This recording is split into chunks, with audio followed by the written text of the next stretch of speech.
Welcome to Deep Tech Dharma, an autonomy thesis. So right now, as you're listening to this, there is actually a very high probability that tiny fragments of plastic are, well, they're literally circulating inside your body. Yeah, which is just a terrifying thought to start on, honestly. Right. I mean, scientists are tracking these microplastics in human blood, deep within lung tissue. They've even found them embedded in placentas. Oh, wow. Yeah. It's literally everywhere. It really is. And get this, based on current environmental data, you are likely swallowing the equivalent of a credit card's worth of plastic every single week. A whole credit card every week. Yeah. That is just, I mean, it's wild to even visualize that. Totally.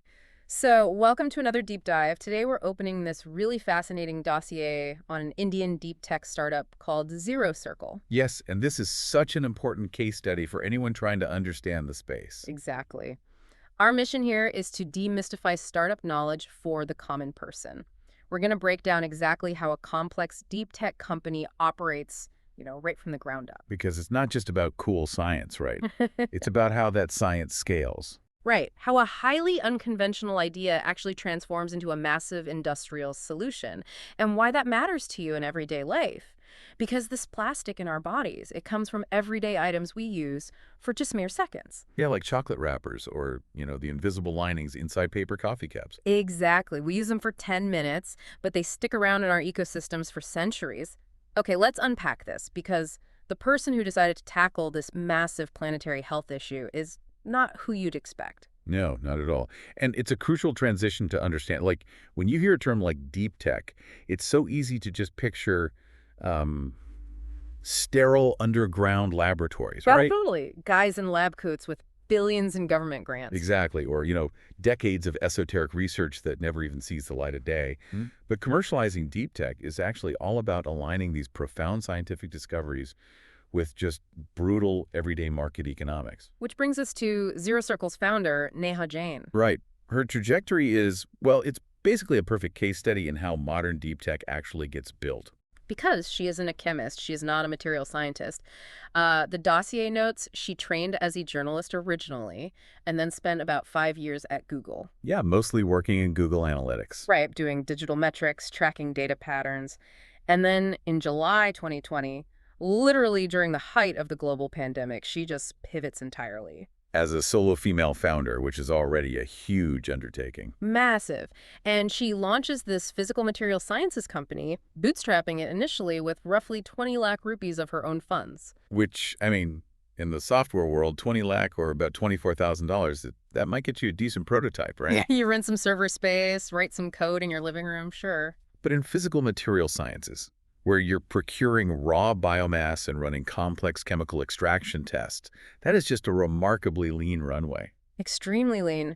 To me, it's kind of like trying to bake a complex multi-tier wedding cake without even knowing what flour is. That is a great analogy. It really is. Because she had to teach herself the science the hard way. I mean, she was literally cold emailing university professors. Yeah. The source material says she was basically hanging around a chemical technology institute in Mumbai, just trying to absorb the baseline science. What's fascinating here is that world-changing materials don't only come from those sterile labs we talked about. They often come from outsiders who just ask really simple, stubborn questions about why things are the way they are. Absolutely. Legacy plastics engineers are burdened by the curse of knowledge. They know 100 technical reasons why petroleum is the absolute most efficient feedstock. Right, they have all that specific technical baggage. Exactly. But Jane approached it without that. She just asked, why can't we get the same structural properties from something that doesn't, actively poison us? But eventually, you can't just run a deep tech business on sheer willpower. She had to team up with actual scientists. Right, which she did. She brought on Dr. C.R.K. Reddy, a marine biologist, and eventually her co-founder, Priya Kini. And together, they zeroed in on their magic feedstock, which is seaweed. Yes, seaweed. And before we get into the mechanics of that, we really need to establish why current green alternatives just aren't cutting it. Oh, you mean like the bioplastics made from corn or soy? Polylactic acid, PLA, I think it's called. Yeah, PLA. On the surface, plant-based plastic sounds amazing, right? Right, it sounds totally eco-friendly. Until you actually map out the resource footprint. To manufacture corn or soy-based plastics at a global scale, you're redirecting millions of acres of land away from food production. Oh, wow. I didn't even think about the land use. It's massive, and you need billions of gallons of fresh water, plus synthetic fertilizers and pesticides. You're inherently competing with global food security. Right, you're literally stealing calories from people to make a disposable coffee cup lid. Exactly. Hmm. Seaweed completely bypasses that terrestrial bottleneck. It requires no land, no fresh water, no fertilizer, and no pesticide. Just seawater and sunlight. That's it. And it actively rehabilitates the environment. It acts as the lungs of the ocean, absorbing CO2, excess nitrogen, and phosphorus. Okay, that's the biological side, which is amazing. Mm. But standard plastics, the LDPE in our grocery bags, the polypropylene in yogurt containers, those PFAS forever chemicals, they're all made from petroleum, right? Fundamentally, yes. It's all petroleum. And for a country like India, that means importing a massive amount of foreign oil. Every piece of everyday litter you see is basically a tiny thread tying the nation to an imported oil supply chain. Exactly.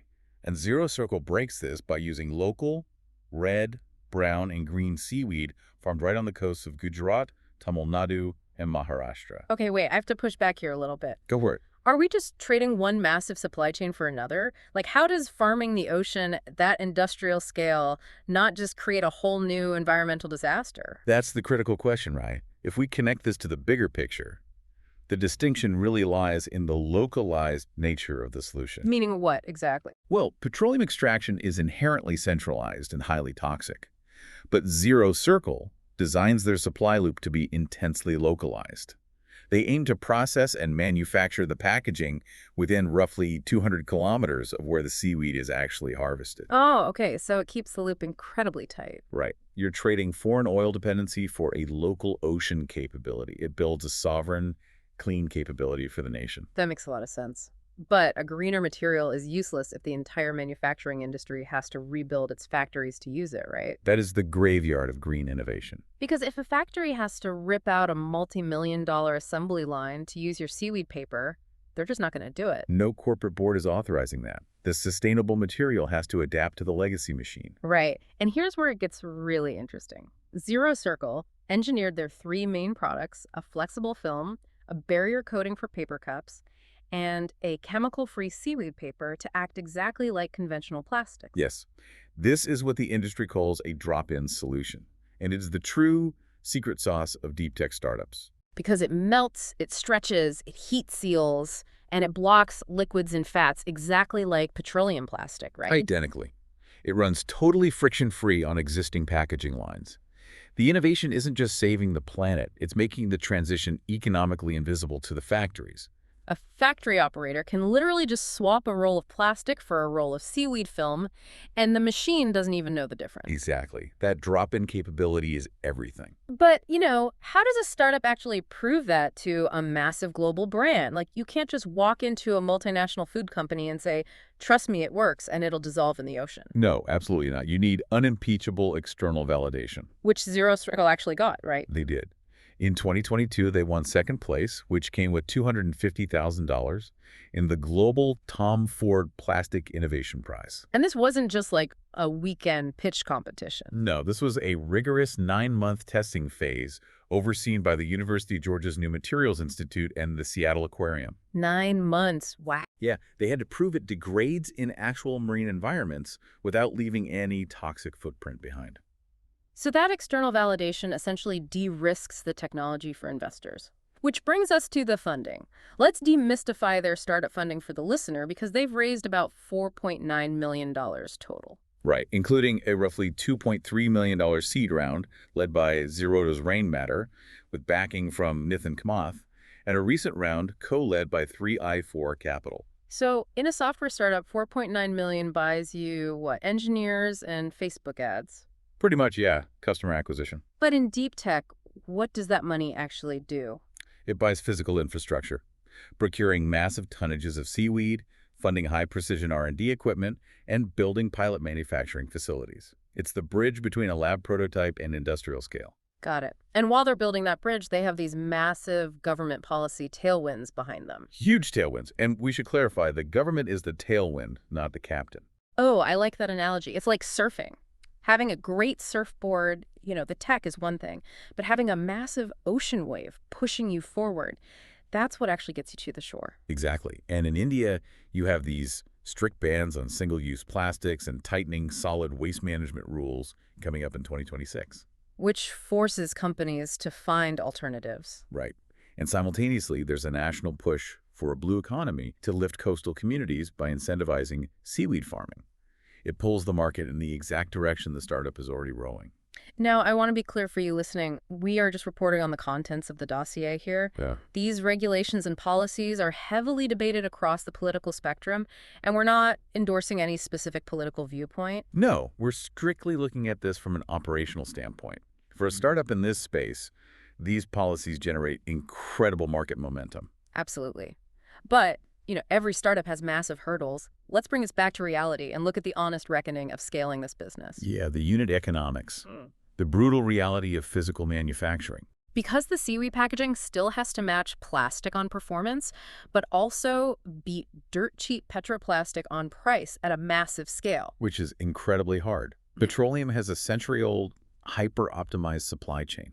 It's fractions of a penny per unit. Right, because the pollution costs are just left off the balance sheet entirely. Exactly. If Zero Circle's film costs triple the price of conventional plastic, adoption will stall. That hurdle has destroyed so many green startups. And there's an environmental reality check here too, right? The supply totally depends on scaling seaweed farming responsibly. You can't just destroy the coastal ecosystems you rely on. Exactly. It has to be highly decentralized and regenerative. So what does this all mean? Beyond just the business model, I mean. Because labeling something biodegradable shouldn't just be a free pass for us to consume and throw away carelessly. Right? This raises an important question, really. Does providing a guilt-free plastic alternative inadvertently encourage a throwaway culture? Wow. Yeah, rather than a culture of reuse, like if I know my cup lining dissolves in the ocean, do I just stop caring about how much trash I make? Right. Deep tech can solve the chemical realities of our supply chains, but it can't fundamentally rewrite human behavior. That still requires a cultural shift. That is such a crucial point. Well, looking back at what we've covered today, it's just been an incredible journey translating these startup mechanics. It really is a masterclass in building a physical product company. From a journalist's wild idea to literally replacing imported oil with coastal seaweed and engineering a material that drops seamlessly right into existing factories. Breaking a toxic foreign dependency while building a localized clean capability that boosts coastal livelihoods. The autonomy ledger here is fantastic. It really is. And I want to end with a final lingering thought for you to chew on as you go about your day. Oh, I like where this is going. We spend so much time, worrying about what is inside the food we eat. Right? Totally. Organic this, non-GMO that. Exactly. But perhaps the real health revolution will actually come when we start caring just as much about the material we wrap that food in. That is incredibly profound. If a journalist can look at a piece of trash, like a chocolate wrapper, and see an ocean of seaweed, what everyday objects around you are just waiting to be completely reimagined, keep that in mind. Thanks for joining us on this deep dive.